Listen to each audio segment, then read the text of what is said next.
William Lay, or Bill as he prefers to be called, was born in 1962 in the US state of New York. From an early age, it was apparent that cars would form a major part of his life growing up. His father and uncle were executives at the US car maker General Motors and would often tug the young Bill to tour the factory. He attended the Alma College in Michigan and upon graduation was thrust into the world of automobiles and began his 37-year career in GM. We were in the car business from what I can remember, from my youngest memories of cars, and so we grew up in my house as a car family for GM. Moved around the Midwest in America. Spent most of our time in the Detroit, Motown, Detroit area. While at General Motors, he has managed to travel the world. From Saudi Arabia to Germany, from Russia to South America, Bill has canvassed the world doing what he does best, gaining new experiences. I've learned a lot. I think I've been in most of the major markets, and so I'm happy to have ended my General Motors career here in East Africa, and I've been enjoying myself at CMC. His first foray into Kenya was in 1989, but was here until 1995 when he went back to Europe. Having never been to Africa, it's no surprise then, like most people, he traced the country on a map. But it took a split-second decision for him to decide that this was a place he was ready to make more than just work. I remember when I found out I was coming to Nairobi, I had to go to a map.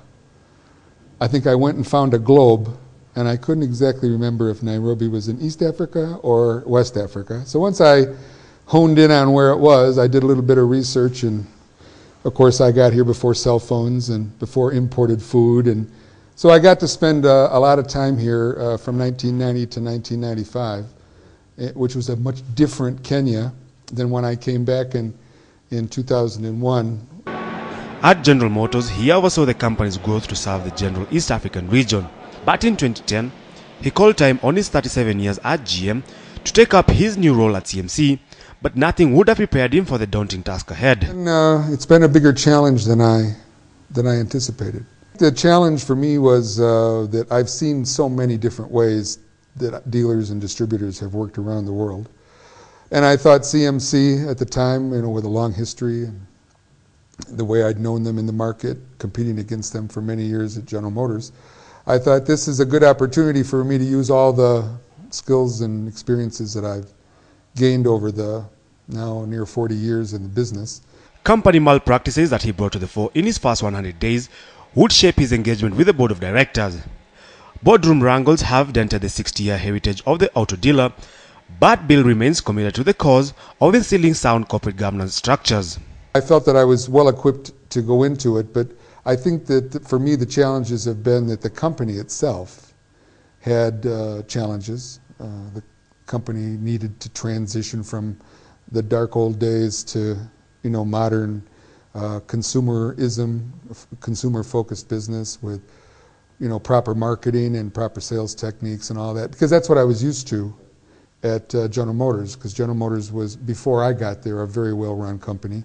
And I think that Rita and I and some others ran the company to the benefit of the company and to the benefit of our customers and employees for the years that I was there. I tried to take the same thing to CMC, and we continue to do that work today.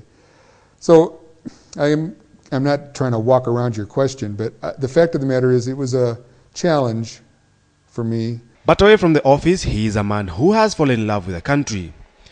Like a number of expatriates, he has bought property in the country and is prepared to call Kenya home. But that's not all that caught his eye. He is married to Joyce Lay and has even gone a step further to call Taita, where she comes from, his rural home. I went to Taita. I went down to find my wife is from there, and I went down to visit, and it was a place I was unfamiliar with. I'd been to Tsavo. I've been to Voi, like everybody's been to the Voi Caltex on the way to Mombasa. But when I went down the first time, and I went up to Windani, to the top of the Taita Hills, because I like a view. I'm one of those guys that really likes to be up on top and overlook something, the vista views. I think a lot of people feel that way, but I'm particularly fond of a place or of a point where I can sit and see a view. He is also at an advanced stage of acquiring Kenyan citizenship. This, he says, is all aimed at giving him the opportunity to vote in the right leaders. I want to be able to vote, and I think citizens vote, permanent residents can't. So I think I'm going to end up going for citizenship, and I hope I can get it done in the next few months before. Well, I still have. It's always been something I wanted to get done during President Kibaki's term. As we wind up the interview, I'm keen to find out what he would most like be remembered for. I'd like people to remember me as a visitor who came and stayed, because I've always been enamored and so pleased with what I get from Kenya, whether it's the weather or the people or the food or the God's green earth kind of a feeling. But I've always tried to leave everything that I touch a little better than I found it. I haven't always been successful to do it. I really want it to happen at CMC.